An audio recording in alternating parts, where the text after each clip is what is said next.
Noite a todos. Nós estamos aqui reunidos em nome da BTO, Associação Brasileira de Transplantes, em nome da EMS, que está apoiando esta live. Essa é a primeira live de 2022, mas é a quinta desse conjunto de lives que está sendo patrocinada pela Associação Brasileira de Transplantes e EMS, justamente junto com a comissão que nós determinamos como Women Transplantation capítulo brasileiro, né? E dentro disso, a gente sempre aborda um tema referente a algum tipo de disparidade de gênero, algum tipo de coisas que sejam favoráveis, né, à diversidade que a gente tanto preza. Então, hoje nós vamos especialmente falar sobre disparidade de gênero na Covid-19, resposta vacinal e impacto na síndrome pós-Covid. Junto comigo está essa comissão da Women Transplantation WIT, coordenada pela professora Maria Cristina Ribeiro de Castro, que é da USP. Nós vamos ter como palestrante primeira a professora Raquel Stuck, que é professora livre-docente da Unicamp, também é membro da COIND, que é a Comissão de Infecção e Transplantes da BTO, e ela vai nos falar sobre vacinação COVID, adesão e resposta imunológica. Professora Raquel, com a palavra. Eu agradeço a todas de antemão. Boa noite a todos. Eu agradeço o convite, a oportunidade de estar aqui conversando sobre este tema. Eu acho que todos já estão vendo a minha tela, né? Né, Ilka? Tá, sim. Obrigada. E é um tema que, dentro até do que a professora Ilka comentou, de nós analisarmos as disparidades, né, de gênero neste aspecto de vacinação, que é um tema que, particularmente, ele é importante especialmente para a vacina contra a hepatite B, mas nós vamos ver que nesses 2 anos de pandemia, este tipo de abordagem acabou não sendo muito visto ou detalhado em toda a literatura, pelo menos até onde eu consegui pesquisar. Vamos falar inicialmente sobre adesão à vacinação neste enfoque. E quando a gente fala em adesão à vacinação, nós temos que lembrar que nós temos, na verdade, 18 meses, né, de vacinação, né, contra a Covid. Ela começou nos últimos dias, na verdade, de 2020, então 1 ano e meio de vacinação, e que os aspectos principais, né, que foram relacionados à adesão à vacinação, eles estão sendo até analisados mais agora, na medida em que os esquemas de vacinação contra a Covid, eles foram se ampliando.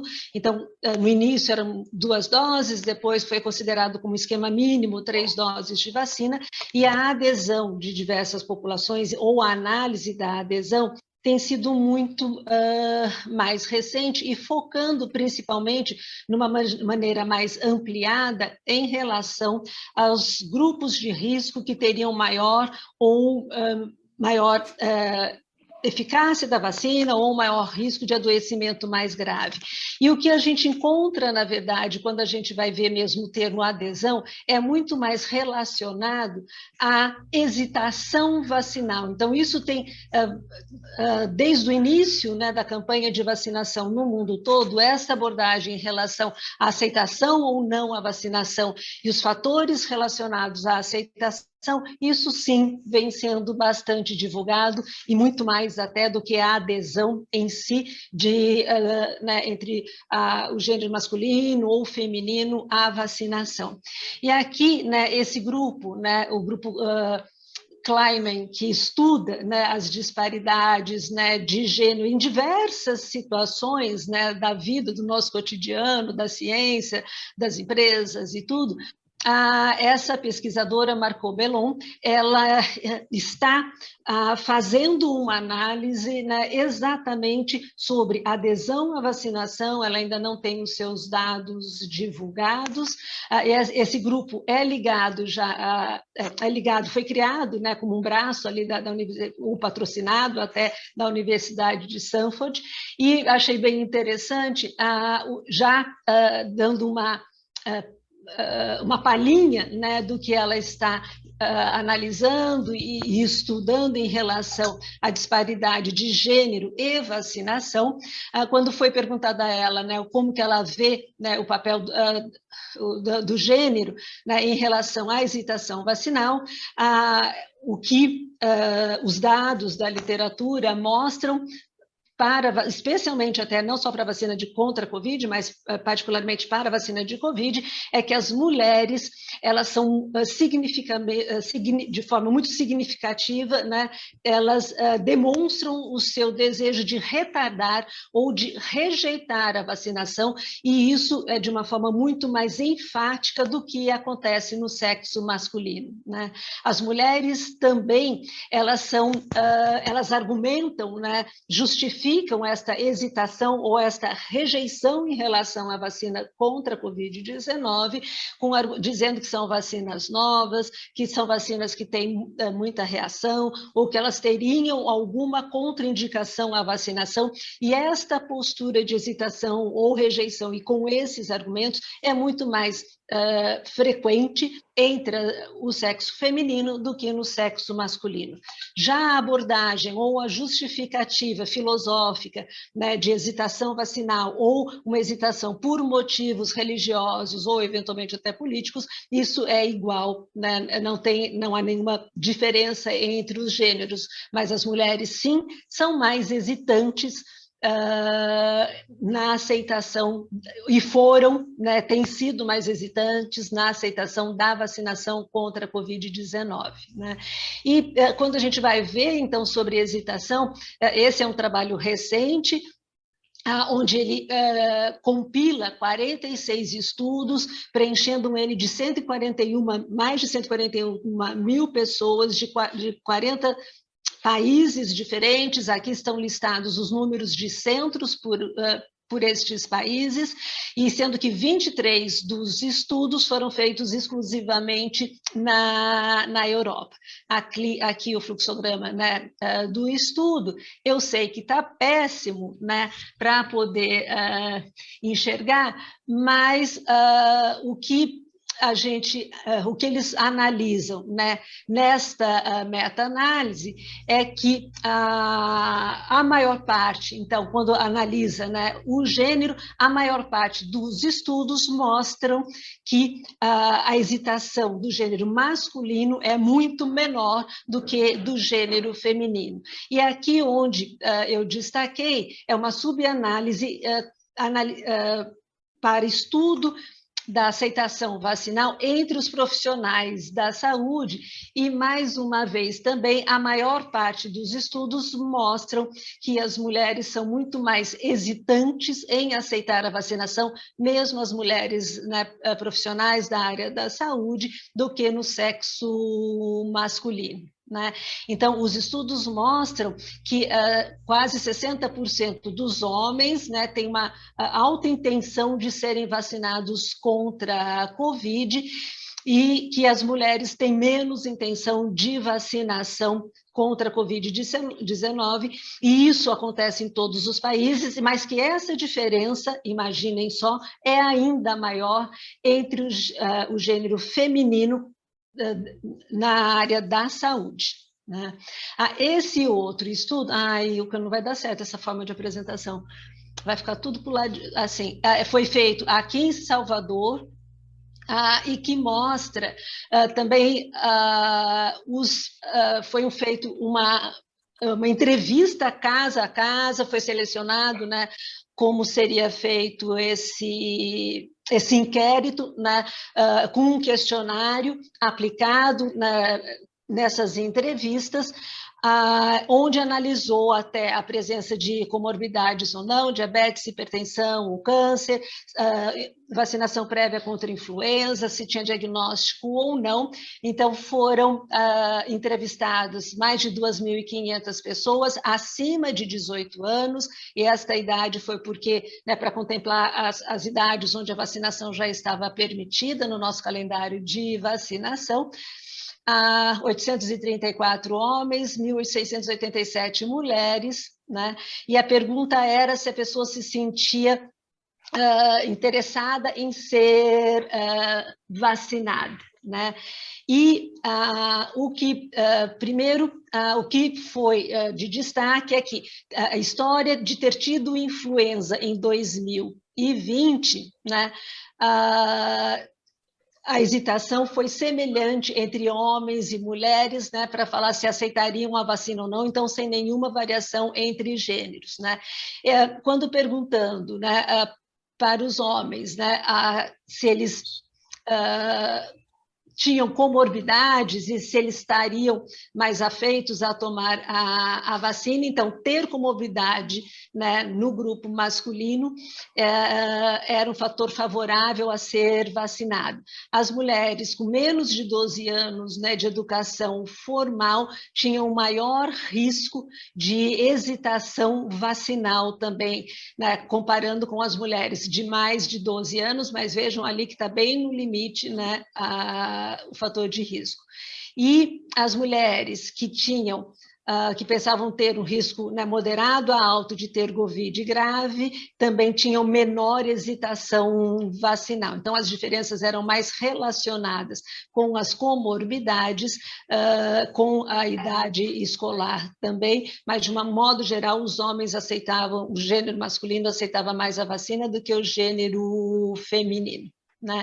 Então, apesar de termos, né, neste estudo, neste inquérito, né, uma alta taxa de intenção de ser vacinado contra a Covid em Salvador, né, 81% das pessoas queriam, a aceitação entre o sexo masculino foi maior do que entre o sexo feminino nesta pesquisa feita.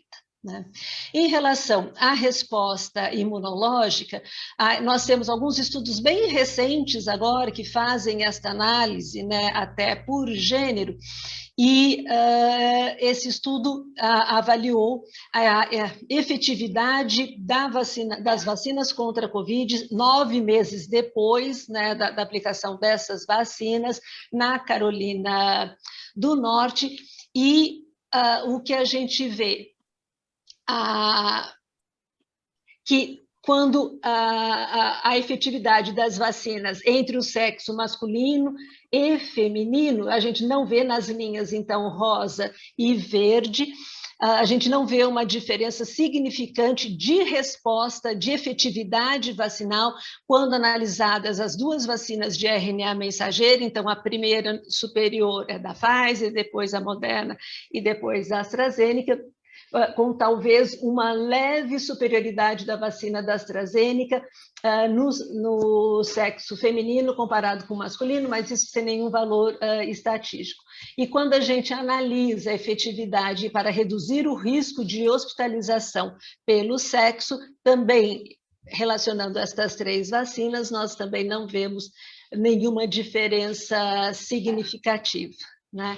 Quando analisado a resposta celular e humoral das vacinas de RNA mensageiro em pacientes transplantados de rim, a gente vê que não há nenhuma. Aqui ele analisou a resposta às vacinas, tanto por IgG, quanto pela presença de anticorpos neutralizantes nesta população, e não percebeu nenhuma alteração, né, na resposta da vacina, tanto em imunidade celular quanto humoral, nesta população, né, nenhuma variação em relação com o sexo. Teve variação com a idade, teve variação com comorbidade, diabetes principalmente foi um fator, né, que levou a uma menor efetividade da vacina, mas nenhuma disparidade em relação aos sexos. Este outro trabalho também, analisando a resposta à terceira dose da vacinação contra a Covid em adolescentes e adultos jovens transplantados renais, então mostrando qual é a resposta, né, tanto de título de IgG quanto de anticorpos neutralizantes após a primeira, segunda e terceira dose, também, mais uma vez, o gênero não teve nenhum papel, né? Não houve nenhuma discrepância entre os gêneros, né? Nenhum favorecimento de um sobre o outro na resposta à primeira dose adicional nessa população de adolescentes e adultos jovens. E apenas a dosagem do micofenolato foi significantemente associado à redução da resposta à vacina nessa população de adolescentes e adultos jovens submetidos a transplante de fígado. Este aqui é um outro trabalho, né, de vários centros, na verdade, né, de vários hospitais de Madrid, onde ele também avaliou a efetividade da vacinação contra SARS-CoV-2 em transplantados renais, e fazendo analisando o título de anticorpos e o impacto do título de anticorpos no adoecimento com pneumonia e morte pela Covid-19. Então, 32 centros em Madrid, todos os pacientes que participaram, né, tinham, então, um PCR positivo para SARS-CoV-2. Esse foi um estudo que os pacientes foram inseridos de março de 2020 a março de 2022. No total, então, está aqui embaixo, né, 186 pacientes, sendo 92 não vacinados e 94 vacinados, então todos com pneumonia e depois análise de óbito também. As características, né, da população, então a gente vê que a população do sexo, tanto entre não vacinados, do sexo feminino, quanto dos vacinados nos 3 grupos, quem não respondeu à vacina, títulos entre 0 e 20, quem respondeu intermediário, de 21 a 100, anticorpos neutralizantes, e mais que 100 de anticorpos neutralizantes, sem nenhuma diferença também entre os dois, entre os gêneros, e ele conclui que o que tem relação, né, com a gravidade da doença, com a evolução para pneumonia e para óbito, são títulos baixos, né, de anticorpos, e desenvolver anticorpos não teve relação com gênero, e títulos maiores do que 100 foram associados a melhores eventos e maior proteção do que quem teve títulos abaixo, né? Esse é outro estudo alemão, né, feito patrocinado, vamos dizer assim, por esse grupo Helios, né, na Alemanha. É uma organização responsável pela administração, pelo que eu entendi, de 89 hospitais, tanto hospitais pequenos até quanto hospitais de grande porte, inclusive hospitais universitários, que fizeram também uma análise para ver qual que seria o papel, né, do gênero, da idade, na reatogenicidade, na incapacidade de trabalhar, então, entre profissionais da saúde, e profissionais da saúde tanto de área administrativa, quanto profissionais assistenciais também. Então, este grupo administra, né, esses 89 hospitais, que somam 73 mil pessoas, né, que foram vacinadas ou não. Lá não tem exigência de ter a carteira, de ser vacinado para continuar trabalhando, e foi feito em maio de 2021. Esse foi um inquérito também enviado por e-mail, um survey, né, enviado por e-mail, porque em maio de 21, a população das pessoas, dos trabalhadores da área da saúde já tinham completado 2 doses de vacina. E ele ia analisar, né, as reações adversas, né, em relação à idade e ao gênero. E as vacinas aplicadas na Alemanha, Pfizer, Moderna e AstraZeneca.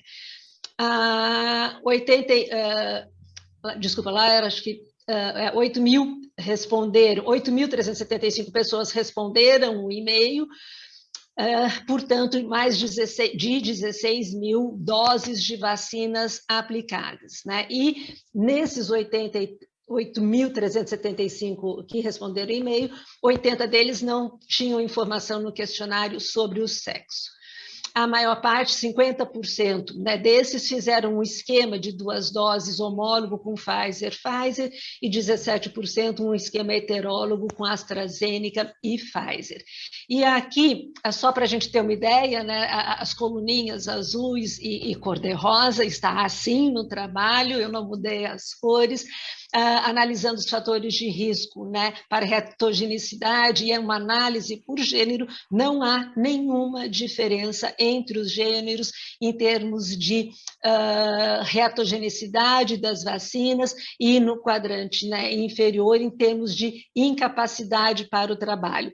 Tanto a reatogenicidade quanto a incapacidade para o trabalho, número de dias que se afastou depois de ser vacinado, eles tiveram uma relação estatística muito maior com a plataforma da vacina utilizada e se esquema homólogo ou heterólogo. Então, a vacina, por exemplo, a vacina da Moderna, né, uma reação maior, né, significativa depois da segunda dose do que em relação à primeira dose, né, a vacina da AstraZeneca, uma reação, né, não importante em termos de incapacidade para o trabalho, basicamente nenhuma delas, e alguma reação, então, com a vacina da AstraZeneca aqui, né, tanto média, mais severa aqui, mas sem essa diferença entre gêneros também não foi significativa.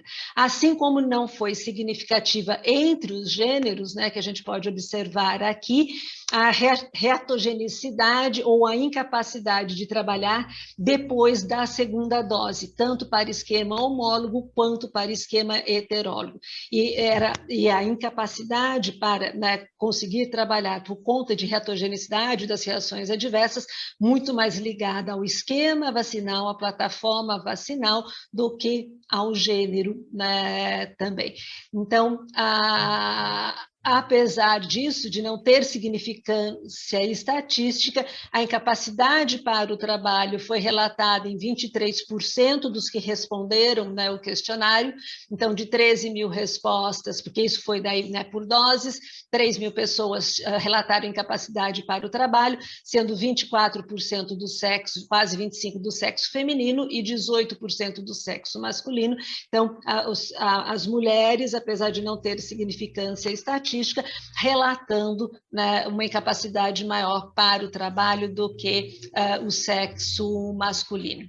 Esse outro trabalho analisa também os fatores de risco, né, para a incapacidade. Não, isso aqui é do mesmo trabalho, só mostrando os dados aqui, que não tem nenhuma diferença, nem quando a gente analisa só o gênero em si, nem quando a gente cruza gênero por vacinação, primeira ou segunda dose, e gênero por plataforma vacinal utilizada, né? Esse outro trabalho foi feito na Malásia, também para analisar as atitudes, percepções, os efeitos adversos, né, na Malásia, qual o papel da idade, do gênero e da plataforma da vacina, né? Então, foi feito também um questionário para todos os participantes da campanha nacional de vacinação lá na Malásia, nos meses de maio e julho do ano passado, então, quando já também devem ter tomado as 2 doses, 428 pessoas responderam ao questionário, e quase a totalidade dessas 428 respondedores falaram que se inscreveram, como se, assim, eles agendaram para tomar a vacina, mas desses 98 que agendaram para tomar a vacina, só 77% tinham, de fato, sido vacinados, né, ido até a vacinação. E as vacinas aplicadas, Sinovac, Pfizer e AstraZeneca, né? E o que se vê é que não há um fator, o gênero, ele acabou não sendo importante na decisão ou na atitude, na percepção, de hesitação vacinal ou não. Em relação aos efeitos até adversos, né, quase 80% relatou efeitos adversos a vacinas, e os homens tendem, sem significância estatística, mas tendem a relatar menos efeitos adversos do que as mulheres. Foi isso que eu encontrei, sem tantas disparidades assim, na literatura, para comentar com vocês, e acho que com certeza teremos tempo para discussão. Obrigada. Agradecer a professora Raquel pela brilhante apresentação. E eu quero aqui, né, a nossa segunda moderadora, eu fiquei como primeira moderadora, a segunda moderadora é a professora Lígia Perrotti, que foi nossa aluna da Unicamp, hoje é presidente da Comissão de Infecção Transplante, a CUINT, da Associação Brasileira de Transplante de Órgãos, e vem então nos apresentar a próxima palestrante, que é a professora Maria, professora Lígia. Muito obrigada, Ilka. Realmente, essa mesa é uma mesa especial, né? Esse encontro virtual, somos 4 médicas de formação da Unicamp e eu fico muito feliz de estar com vocês 3 aqui hoje compartilhando essa live. E fico muito feliz de apresentar, acredito que todos vocês, a maioria de vocês conhecem muito bem, Marilda Mazzali.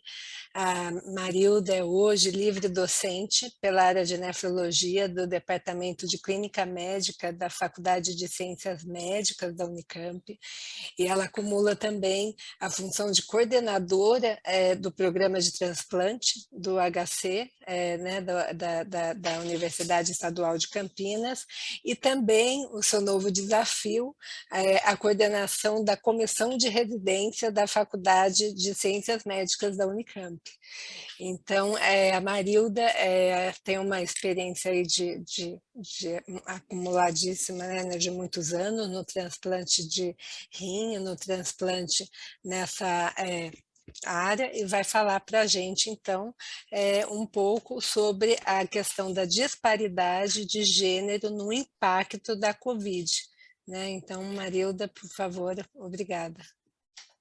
Se vocês quiserem fazer perguntas, quem estiver nos assistindo, por favor, façam no chat durante a apresentação da professora Marilda, ou mesmo sobre o que a professora Raquel falou, e no final a gente vai proceder à discussão. Muito obrigada pela apresentação, muito obrigada pelo convite. Eu vou tentar colocar o meu screen aqui. Acho que está ok? Tá, bom. O meu desafio foi discutir um pouquinho de síndrome pós-Covid, e a pergunta é se tem uma maior vulnerabilidade de acordo com o gênero. De uma forma muito interessante, eu achei inúmeras coisas, mas eu não achei nada consistente em receptores de transplante de órgãos. Então, eu vou brincar um pouquinho, eu vou apresentar o que eu achei na literatura, e acho que eu vou, essa revisão nesses próximos 15, 20 minutinhos, é mais para a gente pensar o que a gente pode fazer e talvez olhar de uma forma diferente os nossos receptores de transplante pós-Covid. A primeira questão que vem quando a gente fala de síndrome pós-Covid, o que é a síndrome pós-Covid? Então, a definição da Organização Mundial de Saúde considera que a síndrome pós-Covid é uma condição que ocorre em indivíduos que tiveram infecção pelo Covid, confirmada ou provável, e ela ocorre 3 meses após o aparecimento dos sintomas, que dure mais de 2 meses e não tenha um diagnóstico alternativo. Então, aqui já aparece uma coisa que acho que a gente tem visto em ambulatórios de acompanhamento, queixas vagas que a gente não consegue achar, você procura e não acha uma causa. E esses sintomas, eles podem ser de aparecimento recente, mesmo depois da recuperação, podem persistir a partir da doença inicial e eles flutuam e recorrem ao longo do tempo. Então, algumas desses sintomas ou algumas dessas apresentações da síndrome pós-Covid talvez sejam apresentações clínicas e não só um paciente poliqueixoso depois do Covid. Esse talvez seja o primeiro ponto para a gente pensar. Deixa eu ver se eu consigo passar aqui. E de onde que vem isso? Então, uma das possibilidades para a síndrome pós-Covid é que ela seja uma inflamação persistente ou como se for uma inflamação subclínica persistente. Isso tem muito a ver com a característica da infecção pelo Covid. Então, a infecção pelo Covid, a a gente cansou de ver isso, eu não vou discutir muito aqui, ela é um estado inflamatório, de uma hiperinflamação, uma resposta inflamatória difusa, uma ativação de cascata de complemento, uma tempestade de citocinas, e que tudo isso culmina numa lesão de endotélio.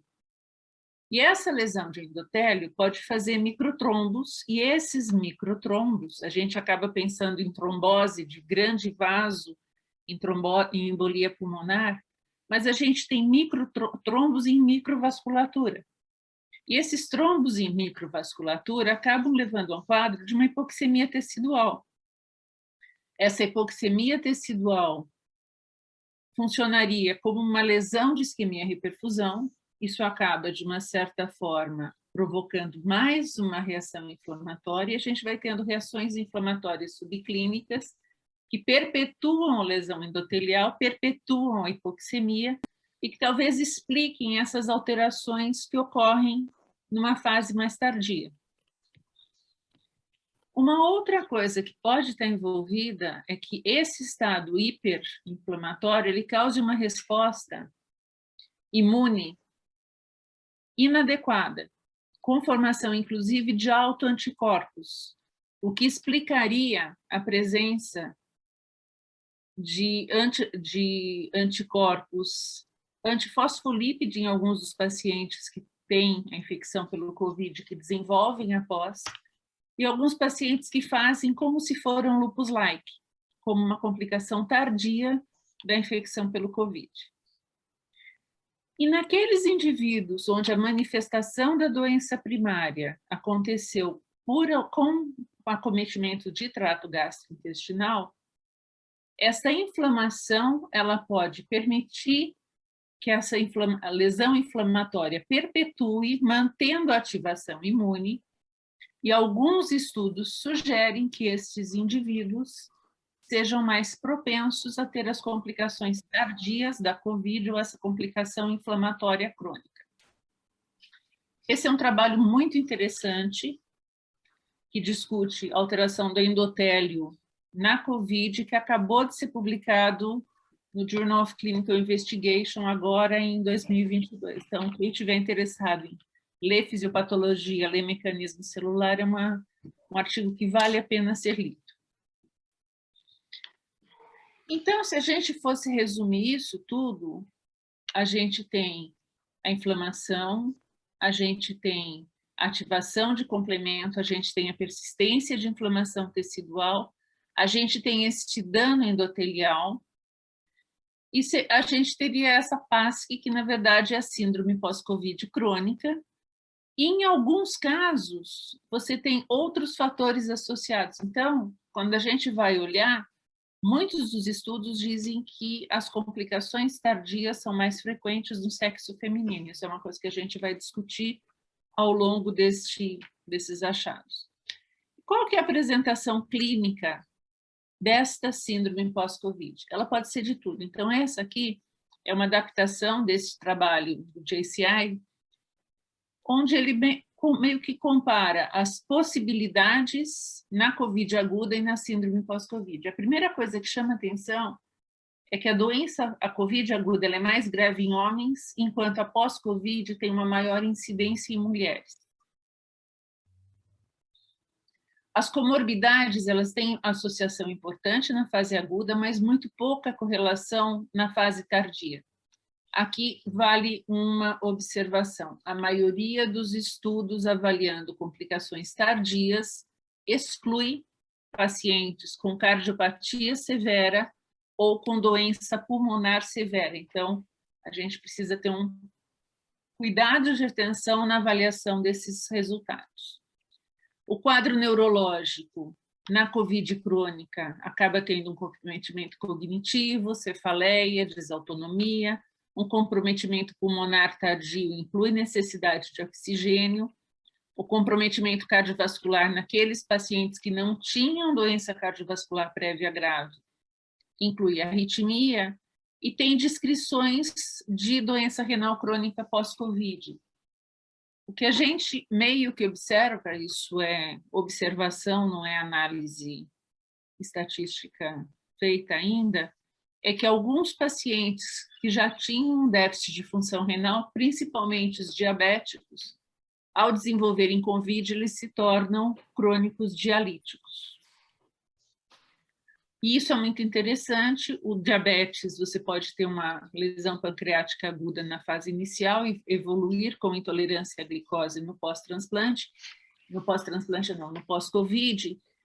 E esse comprometimento endócrino do Covid é muito parecido com o que a gente observa em outras infecções virais, então, como a gente vê em hepatite C, quando a gente vê isso no citomegalovírus, com uma das complicações tardias, pode ser o diabetes. Quadro dermatológico, eu acho que tem alguém com o microfone aberto. O quadro dermatológico inclui a queda de cabelo, que acaba sendo uma queixa frequente, enquanto que o quadro de apresentação de orofaringe, ele acaba sendo oligossintomático nessa fase. Então, se a gente prestar um pouquinho de atenção, essa síndrome pós-Covid, ela pode ser absolutamente qualquer coisa. E aqui eu pensei alguns artigos que tinham este olhar para a diferença de gênero. Então, um dos primeiros é este, está publicado na PLOS ONE, é um estudo eles pegaram o registro dos pacientes com COVID em Zurique e avaliaram esses pacientes 6 a 8 meses pós-diagnóstico. E eles fizeram uma coisa muito interessante, eles aplicaram testes de quantificação, questionários de qualidade. Então, eles usaram um questionário de qualidade de fadiga crônica, um de dispneia e um de depressão. E a primeira coisa que a gente observa é o seguinte, no sexo feminino existia em todos os questionários, em todas as observações, é que as mulheres sempre se diziam não totalmente recuperadas, com sintomas residuais e principalmente fadiga. Além disso, o quadro de depressão leve a moderada era mais frequente no sexo feminino, ansiedade e estresse. E aqui vale uma observação. Entre os fatores de risco para este quadro depressivo e de ansiedade no pós-Covid, o uso de medicação antidepressiva anterior era um fator facilitador para esse agravamento do sintoma no pós-Covid. Então, talvez isso seja uma das observações que a gente vai encontrar nessa diferença de gênero. E a outra coisa, a outra queixa mais importante no sexo feminino era a fadiga, então, limitando as atividades usuais, e isso associada à depressão, cursava com uma sensação de pior qualidade de vida no pós-Covid, quando comparado ao sexo masculino. Esse outro estudo é feito com um grupo na Itália. Eles pegaram 223 pacientes nas 3 primeiras ondas, também excluíram doença cardíaca ou pulmonar grave, e eles acompanharam estes pacientes por um período de até 12 semanas. O que chamava a atenção é que, nesse grupo, 75% referia a perda de peso na fase aguda da doença. Que a gente não tem esse relato tão importante nos outros grupos. E quando a gente olha os dados demográficos desses pacientes, o sexo masculino e feminino ele era muito parecido. Então, só variava, basicamente, pressão arterial e o tabagismo, que era um pouquinho mais frequente no sexo masculino. Mas quando a gente vai olhar nos sintomas, então aqui a gente tem os sintomas na fase aguda e na fase tardia. Então, na fase aguda, o que a gente consegue ver é que o sexo feminino, a gente tinha um predomínio de sintomas gerais sobre um quadro pulmonar. E na fase tardia, também, só que numa fase tardia, mesmo tendo um quadro de COVID mais leve, o relato de dispneia e de fadiga aos moderados esforços era maior entre as mulheres do que entre os homens. Isso é muito parecido com os dados que o pessoal de Zurique encontrou.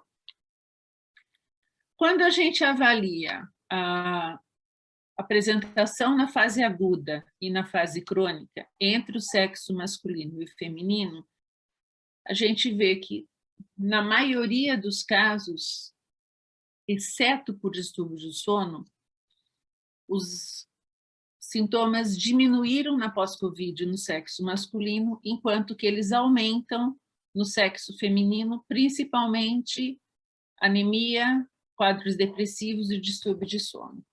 Então, novamente, a gente tem uma apresentação que ela é muito dispar, né?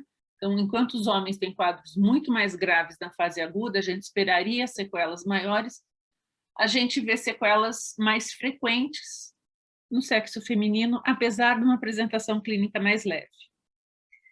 E esse aqui talvez seja um estudo maior, ele pegou todos, é uma revisão que acabou de sair também, e eles pegam as diferenças nas sequelas.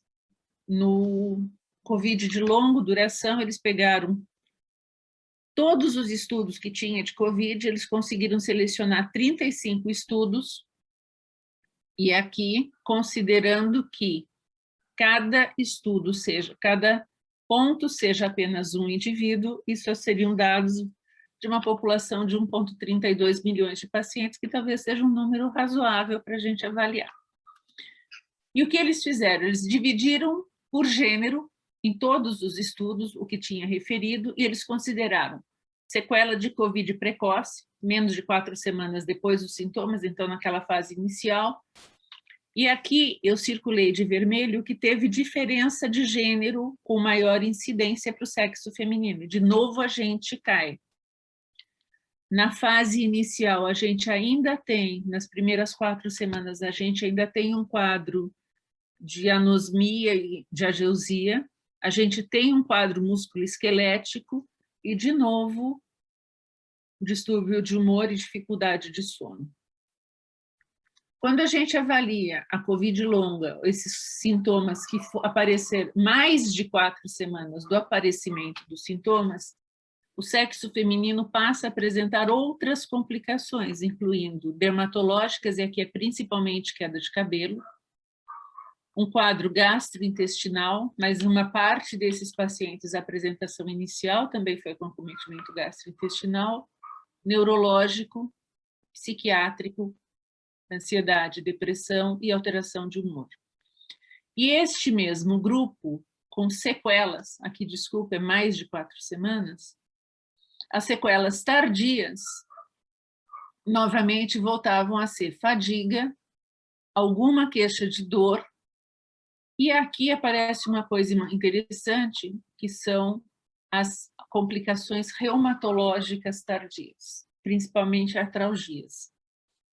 Então, isso sugere que, em algum ponto, o sexo feminino tem uma complicação, ele não consegue se livrar tão bem desta infecção e mantém uma inflamação crônica. Existem várias possibilidades, é uma área que acho que tem muita coisa para a gente estudar, mas o que a gente consegue resumir dessa síndrome pós-Covid é aplicar isso para gênero. Então, primeira coisa, ela independe da forma de apresentação clínica. Então, talvez a gente precisasse, quem trabalha com transplante, aquele paciente que tive uma Covid leve, a gente olhar com uma forma um pouquinho melhor, porque a gente está trabalhando com um grupo muito interessante, onde a resposta inflamatória ela está completamente modulada, e talvez a gente tenha, nos homens pós-Covid, um quadro mais semelhante com o que a gente tem visto nas mulheres. Uma outra coisa é a inflamação persistente associada a sintomas de trato gastrointestinal. Não é infrequente que a infecção nos pacientes transplantados se manifeste inicialmente como diarreia. E será que isso causa alguma alteração tardia? Então, talvez esse seja um ponto que a gente possa olhar e ver se para esta população é um pouquinho diferente. Ela é mais sintomática em mulheres, apesar do quadro agudo menos grave, e aqui o que alguns dos estudos, um dos estudos, principalmente o italiano, sugere é que era muito mais fácil coletar dados das mulheres na fase tardia do que dos homens, então talvez para o estudo italiano, aquele com 223, tivesse um viés. Mas como eram estudos com questionários de qualidade, talvez a gente não seja tão enviesado. E se existe um efeito de uma resposta inflamatória diferente entre os gêneros? A gente sabe disso, a gente sabe que mulheres são muito mais propensas a eventos sensibilizantes, então isso fica uma inflamação residual. A gente tem ativação do complemento, ativação de endotélio, formação de autoanticorpo, isso parece muito história de lúpus, e que também é muito mais frequente no sexo feminino. E um efeito hormonal, e aqui questiona-se se, como esses sintomas são muito mais frequentes numa população um pouco mais jovem, a menopausa ela tiraria este efeito protetor. Então, mais do que observações, eu acho que eu tenho muito mais perguntas. Então, considerando esses fatores de risco, a apresentação clínica, que ela pode ser de qualquer via, existem algumas possibilidades terapêuticas para essa fase tardia, mas a maioria delas envolve ou reabilitação ou corticoide. Então, na verdade, o que a gente está discutindo é que talvez a fase tardia, ou essa síndrome pós-Covid, seja uma inflamação persistente e que, por isso, o uso de corticoide talvez seja uma ideia interessante. E essa é uma observação da doutora Sarah Hawkes, da University College of London, que trabalha com gênero e que diz que a pandemia finalmente abriu nossos olhos para o fato de que saúde não é dirigida só por biologia, mas pelo ambiente social e que o gênero talvez seja uma parte maior disso. Então, acho que era isso. Obrigada e estamos abertos a questões. Excelente, Marilda, excelente apresentação. Eu acho que a gente já tem perguntas no chat, mas Raquel e Marilda trazem aqui um olhar complementar, né, desses desafios que a gente convive, enfrenta e tenta superar. Acho que já acumulamos muito conhecimento, mas novos desafios estão aparecendo em relação à Covid.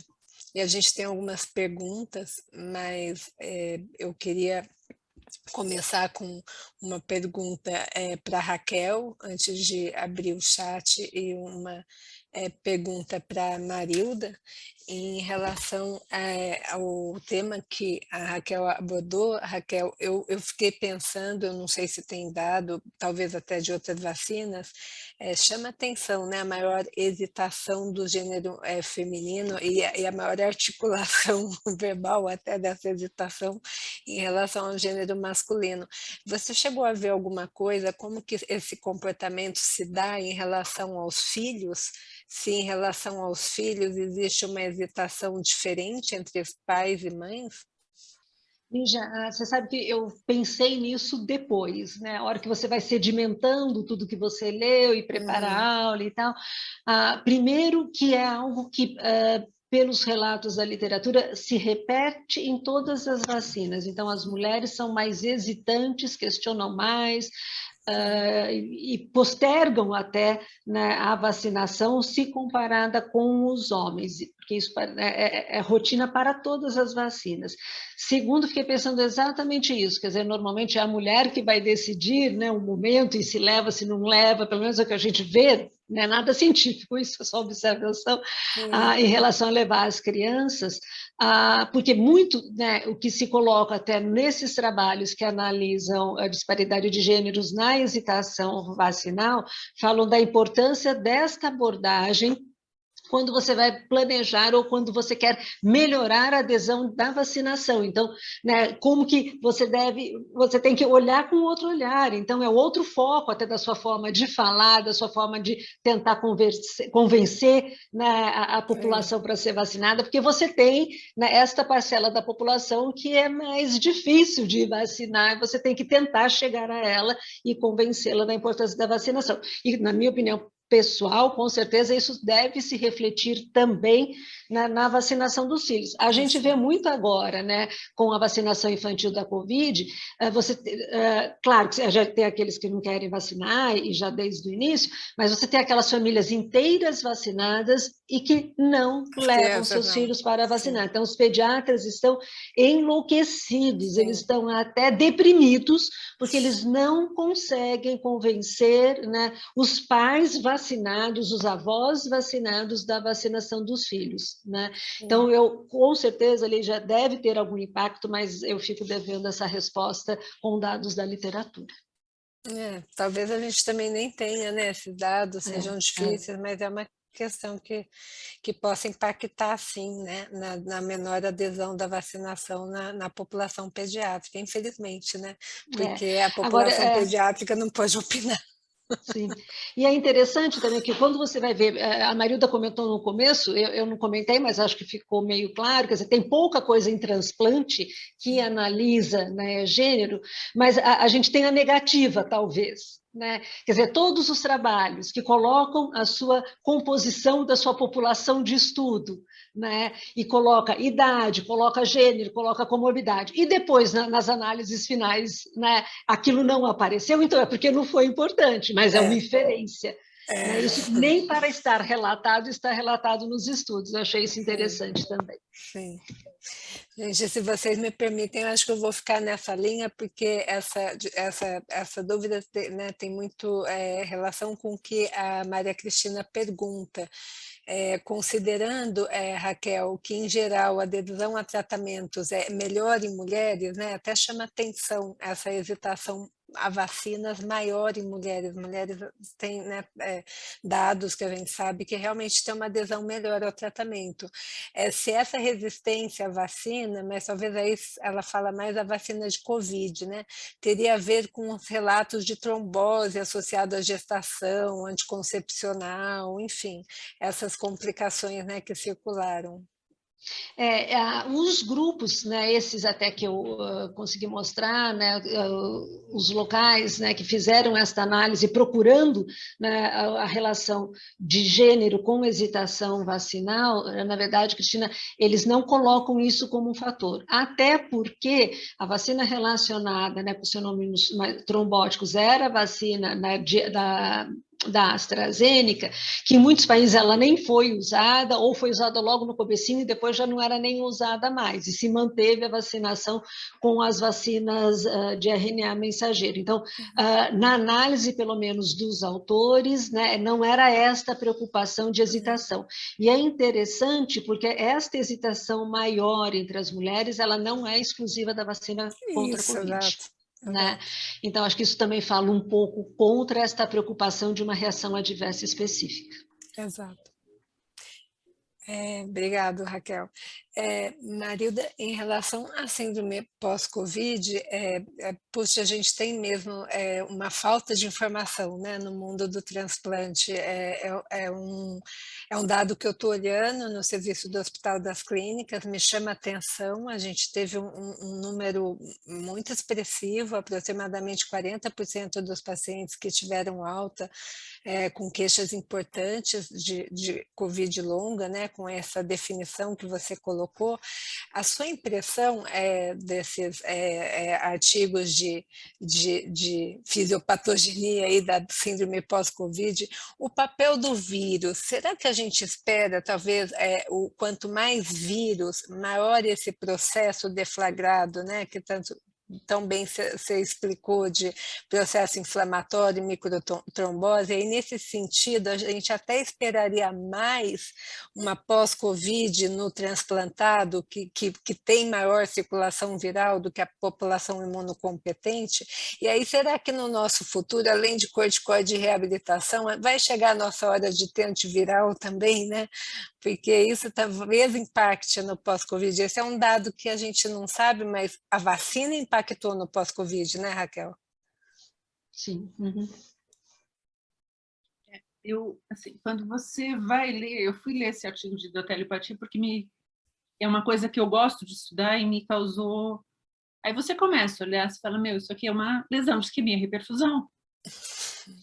Isto é uma lesão de isquemia-reperfusão induzida por alguma coisa que não é o que a gente está acostumado a causar lesão de isquemia-reperfusão. E a resposta é muito parecida. Então, talvez não dependa da carga viral. Talvez ela dependa daquele nosso bom e velho equilíbrio entre a capacidade do vírus entrar na célula e o quanto a minha célula consegue responder. E aí você tem algumas coisas interessantes. É um vírus que ele ativa a cascata de complemento, ele ativa a cascata de interleucina. E ele ativa alguns biomarcadores que a gente não está acostumado a ver em reação inflamatória. Então, ele parece muito uma isquemia-reperfusão que fez microangiopatia trombótica. Então, se a gente for pensar friamente, ele causa uma lesão de endotélio, ele funciona meio como uma síndrome hemolítica urêmica, mas não tão grande quanto a gente vê. Ele faz lesões muito pequenas. E essas lesões muito pequenas, então, talvez o que a gente vê de fadiga, de fraqueza muscular, seja muito parecido com o que a gente vê de fraqueza muscular no paciente que tem tem vasculopatia vasculite de microcirculação. Então, por algum motivo, ele faz como se fosse uma vasculite de microcirculação. E ele tem a capacidade de estimular alguns autoanticorpos. Me causou muita estranheza, isso é uma coisa que agora eu vou atrás, eu não tive tempo, a história de provocar alteração reumatológica. E por que você acha? Anticorpo antineutrófílico, antifosfolípide, isso parece um lúpus, gente. E por que você acha que a intensidade... Deixa eu aprender, por que você acha que a intensidade da agressão do antígeno viral não possa ter um papel na dimensão do pós-Covid? Talvez o grande desequilíbrio seja, se você tiver uma agressão muito grande, você vai fazer uma resposta muito inflamatória, e o que mais chama atenção é que as Covids mais tardias são aquelas que têm mais linfopenia, são os que têm um quadro mais grave. Então, por algum motivo, eles têm muita resposta neutrofílica e linfopenia. Então, em algum ponto, isso desbalança, e a hora que ele deve repopular com linfócito completamente fora do que a gente deveria. É um monte de... É uma relação específica do hospedeiro e do vírus, não necessariamente. Parece muito doença autoimune. E como tudo que é de doença autoimune, a gente não sabe direito a que vem. Então, inclusive, né, a gente sabe que os pacientes que já têm uma doença autoimune, é muito frequente, né, que desenvolvam no pós-Covid uma doença autoimune em outro órgão-alvo, inclusive. Né? Eu acho que isso corrobora um pouco essa fala da Marilda. Né? E aí entra a história do diabetes. Então, alguns pacientes fazem diabetes, né? Então, a gente tem muita coisa para estudar. E qual essa relação que você pode fazer, que você falou do uso do microfenolato, né, que a Raquel falou que diminui a resposta, uma das respostas... A vacina. A vacina, né? Então, assim, e justamente esse efeito pós, que parece uma doença... Assim, a doença reumatológica é meio uma doença imunológica, né? Então, assim, o que o imunossupressor, no caso aí o microfenolato, no paciente transplantado, o que você poderia... observar em relação, reduz, não reduz, mantém o imunossupressor de acordo com esse pós-Covid, principalmente nas mulheres que estão apresentando mais esse efeito reumatológico. Eu acho que não só no efeito reumatológico, que a gente tem que pensar algumas coisas. Então, microfenolato, o mecanismo de ação básico é depleção de linfócito B e T e apoptose de enterócito, que é uma coisa que a gente esquece. O trato gastrointestinal é um grande reservatório de Covid. Mesmo o paciente que recuperou da Covid mantém perda entérica de Covid. É uma das observações. Então, se a gente for meio que extrapolar, e aqui é só fosforilação mesmo, o reduzir o microfenolato, ele tem uma resposta, ok, eu vou restaurar uma parte da minha imunidade para conseguir debelar a infecção, e a brincadeira. Restauro a inata, mantenho a adquirida bloqueada para conseguir, pelo menos, debelar a infecção sem rejeitar. A outra coisa a hora que eu uso o microfenolato, mantenho o microfenolato numa dose plena, uma das coisas que eu posso ter é manter essa apoptose maior de enterócito. Então, de uma certa forma, eu estou lisando célula que pode ser reservatório viral. Então, eu estou fazendo uma liberação persistente de corrente na circulação. E aí eles vão fazer o quê? Vão ativar a resposta imune e a gente perpetua. Então, e a outra coisa é que um dos efeitos colaterais quando a gente usa a dose de microfenolato na fase aguda para várias doenças virais é que você potencializa a linfopenia. Então, na fase aguda você reduz. E aí, na reintrodução, assim, eu tenho vários pacientes que utilizam, mas eu não consigo mais chegar na dose plena que eu utilizava antes. Por efeito de gastrointestinal? Gastrointestinal. Então, agora é uma coisa que a gente vai ter que olhar Vou o que aconteceu.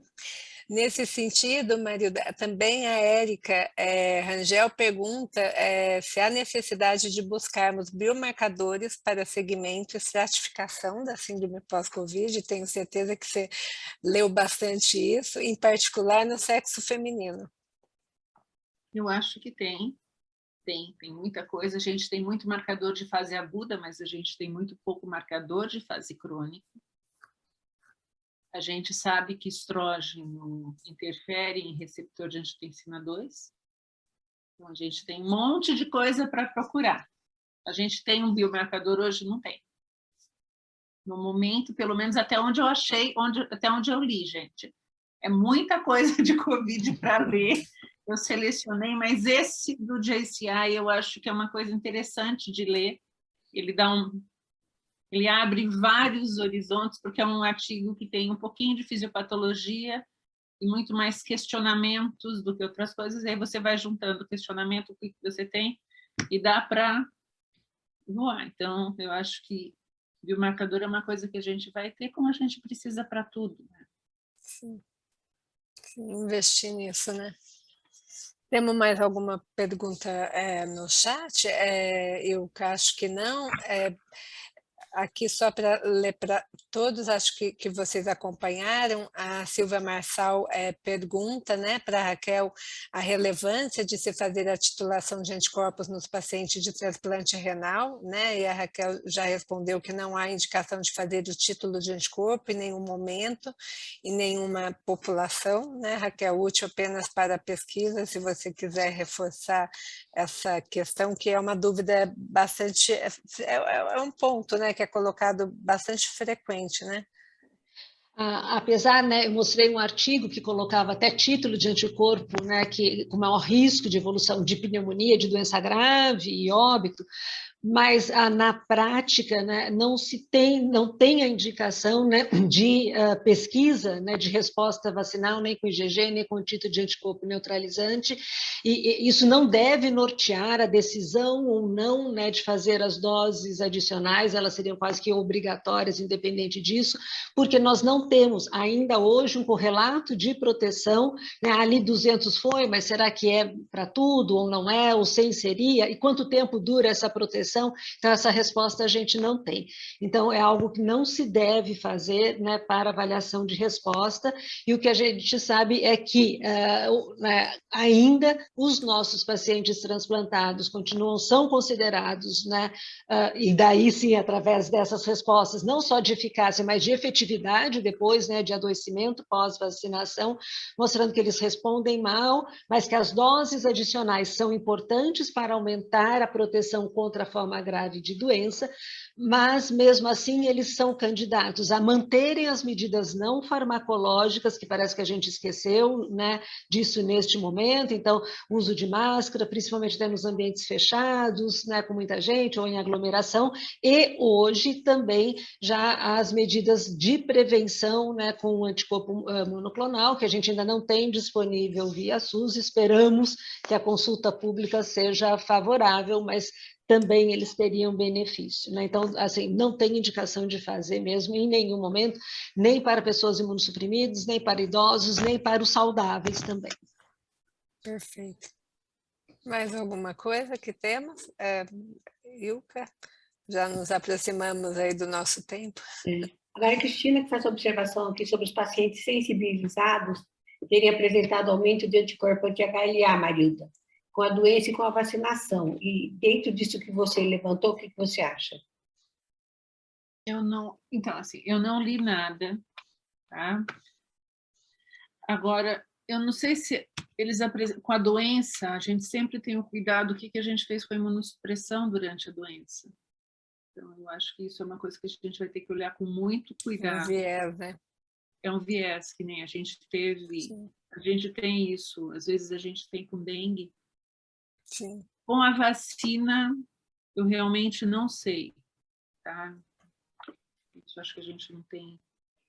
Acho que dos estudos de vacina, né, que a gente acompanha, inclusive estudos que fazem a monitorização de DSA, sem nenhum impacto, né, nessa parte, né? Eu acho. Pode fazer aumento transitório e recupera, porque acaba sendo, de uma certa forma, um evento sensibilizante também. Sim. Não tão... Mas eu acho que a gente ainda tem muito que aprender, e com um vírus de DNA é muito mais fácil de estudar do que vírus de RNA. O vírus de RNA, ele é tricky, né? Vamos ver se você vai continuar achando isso com a monkeypox, Marilda. Vamos ver. A gente pode adiantar, né, que em breve uma live de monkeypox. Monkeypox, Gente, acho que já estamos chegando aí no nosso tempo, né? Agradecer muito as duas palestrantes. Só Lígia, a Rita de Cássia que perguntou informação sobre reativação de outros vírus durante ou após Covid, especialmente o vírus da hepatite B. Olha, Rita, talvez você pudesse ter uma reativação secundária, uma imunossupressão por um tempo mais abusivo e com uma dose mais alta de corticoide, né, num paciente que fosse com uma cura funcional, alguma coisa assim, mas ainda nem vírus C, nenhuma piora, nem nada, nenhuma progressão maior da doença, pelo menos que eu tenha lido aí nesses meses agora aqui pós-Covid. Então, minha resposta é não.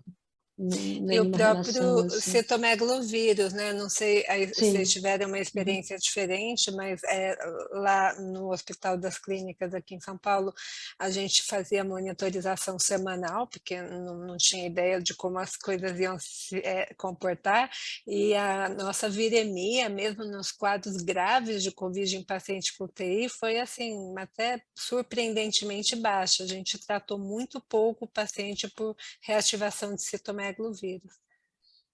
Então, Lígia, a gente teve um caso agora, que até eu recebi a biópsia dele hoje, que deu citomegalovírus nas várias úlceras, né? Lesão do trato gastrointestinal. Ele internou por Covid, ele fez titulação baixa da viremia para CMV, mas ele desenvolveu herpes zoster e desenvolveu até uma infecção fúngica secundária, mais ulceração da mucosa gastrointestinal por CMV. Não, nós tivemos também um outro caso, mas assim, no geral, isso não chegou a 10% era bem pontual, dos pacientes, né? Era bem pontual, exatamente. Mas, então, mas isso que eu estou falando assim, o bem pontual é só uma coisa que prestar atenção. Fica atento. Isso, fica o warning, né? Importante. Porque assim, se eu estou com uma coisa que é mais grave, no paciente que teve pós-Covid, ele teve esse intervalo de 1 mês, e aí acontece com carga viral baixa, tudo bem que algumas regulam carga viral baixa. Então, eu preciso prestar atenção nesse quadro que está aparecendo mais coisas do que eu imaginava. Sim. Ficar atento para todos esses vírus, né? Naquele estudo gigante, uma das coisas que eles mostram é que eles encontraram uma incidência maior de Epstein-Barr na fase aguda do Covid. Mas, de novo, tem que considerar que a população europeia, que a incidência de Epstein-Barr é diferente da nossa, né? Tudo isso. E veja que isso poderia ter monitorado, né? Foi uma monitorização muito com enfoque assistencial, no momento em que todos os esforços deveriam ser e foram mesmo assistenciais, mas de ter esse material, né, que hoje a gente pudesse dosar, já tem estudo até com a relação de outros vírus que reativam, como o TTV, que é um vírus que é um marcador de reativação, não é um vírus patogênico. Então, acho que a gente aguarda muitos conhecimentos ainda para virem, né? E que bom, muitos assuntos de lives. Agradecer aí a participação, as palestrantes foram assim excelentes, a parceria com a Ilka e todos os participantes, realmente foi um prazer essa conversa. Ilka, quer fechar? Eu quero agradecer, né, a excelência das aulas, a MS por ter dado o apoio, a BTO por ter dado o apoio dessa live, e a vocês, que todas foram minhas alunas. Então, eu fico aqui very proud de tê-las formado, auxiliado vocês na formação, e estar aqui brilhantemente discutindo, né, bem bonitinho, discutindo sobre transplante, sobre imunossupressão, sobre doenças virais, sobre a doença da moda, né, que eu espero que ela vá embora logo, e que a gente possa agora, eu acho que isso deu uma ideia muito legal da gente fazer um survey, Raquel, Lígia, sobre pegar aqueles pacientes de estudo multicêntrico e ver aí uma nova emenda para ver o pós-Covid como foi agora, depois de 6 meses. Tá bom? Isso sim. Uhum. Perfeito. Bom. Obrigada, Grata aí gente. para todos. Obrigada acho que podemos a todos. encerrar, né, Lígia? Sim, boa noite a todos. Muito obrigada. Boa noite a todos. Boa noite. E tenham uma boa semana. Obrigada.